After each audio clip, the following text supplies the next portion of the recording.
You know that the music should be soft. Yeah. Well. A man who needs no introduction, Kim Coates. And yeah, that's me. What? And a man look who's with us. Absolutely no introduction. If you watch this show, you've heard the name thousands of times. Thousands. Charles Murray, C. Murray. The most appropriate time for him to be on the show for a couple of reasons, and then we're going to get right into this, is one, this is the season you came on, which we're going to talk about. Season 6, baby. You and I have our new show out right now, #1 in the world, called True Story, but that has nothing to do with this conversation. But just letting them know. Oh no, we can sprinkle that in. We'll sprinkle it in. Come on. This is all this is all true. But I do want to just point out, I was looking for an email that Charles sent me the other day, 2 days ago, yesterday, looking for an email. And it went to the first email he'd ever sent, and it's titled "A Short Intro for the New Guy on Staff." 3/5/2013. Charles wrote the cast an email to introduce himself. I have it, and I read it. You can still read. That's good. Say hello. Say hello, C. Murray. Hey, hello, and hello. Kim Coates, I haven't seen you in forever. It's lovely to see you. It's so great to see you. This one I keep working with, so yeah. You were kind of everything to us in season 6. I mean, I don't even know how it came up. Tell us how the whole thing started, because we fucking needed you on that show at that exact moment. Come on, man. How did that happen, Charles? It all praises due to Chris Collins. Chris Collins. Yeah. Yeah. He and I were on Star Wars: The Clone Wars together. Wow. And we met. I think we rode from the airport in Oakland to Lucasfilm, because we had to stay up there for 10 days. And his wife had just had a baby. That's right. And he was. That's right. He was like, "Yo, I'm in hot water.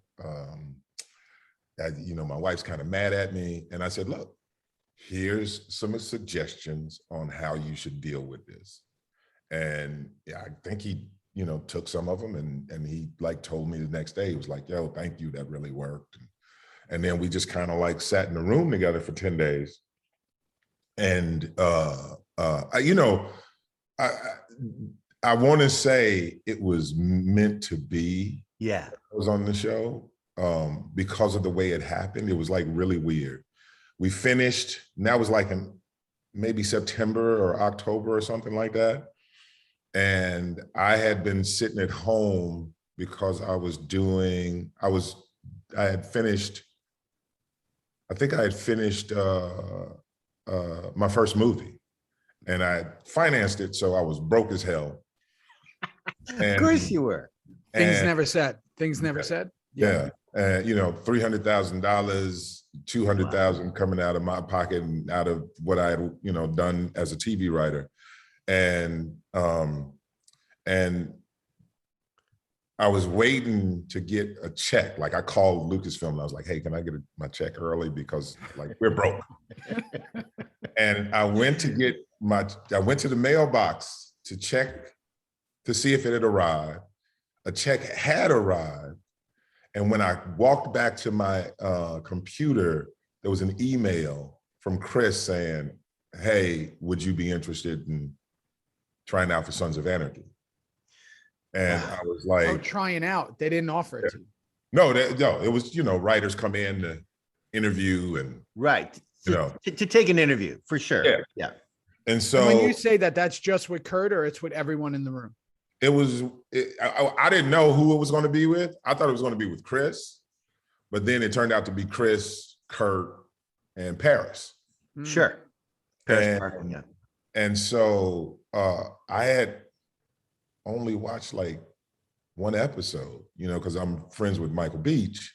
And it was the episode where Michael Beach's cousin got killed because he was a part of. Sure. We Oh, just reviewed it not Just that long reviewed ago. Yeah. Yeah. And it kind of made me hot because I was like, wait, the brother's just gonna let this dude kill this dude? That's your cousin. I'm What coming the in and changing that right fucking what now. the fuck? And so I was like, all right, I don't know what the show is, you know. And so I watched like a couple of I think I watched like half of the first season. And I was like, yeah, this shit is really good, you know. And it reminded me a lot of a writer who's always going to be near and dear to my heart, David Milch, right? It was like David Milch on motorcycles. And so, you know, and I had heard about Kurt because I knew Glenn Mazzara. Yep, from the you show. know, and they were, you know, he was it's Shield like, guys, yeah. you know, he moves at, if most people move at 7 on a 1 to 10, he's at 13. And I was like, okay, this will be interesting. And so as I was, you know, and I had read up on it, long story short, I read up on it. I'd heard the whole Hamlet thing. Yeah. But the thing that stood out to me is that Jax and Gemma's relationship were less Hamlet and his mother's relationship and more James Cagney's relationship with his mother in White Heat. Wow. Wow. And so I was like, and I love Warner's gangster movies from the 30s and 40s. Like James Cagney's like my favorite actor. And so I was like, oh, I'm going to go in and talk about the Warner Brothers version of this. And I'm sitting in the waiting and talking to Katie. And T.I. Katie Curtright. Shout out Katie Curtright. I love her. Right? And T.I. comes out.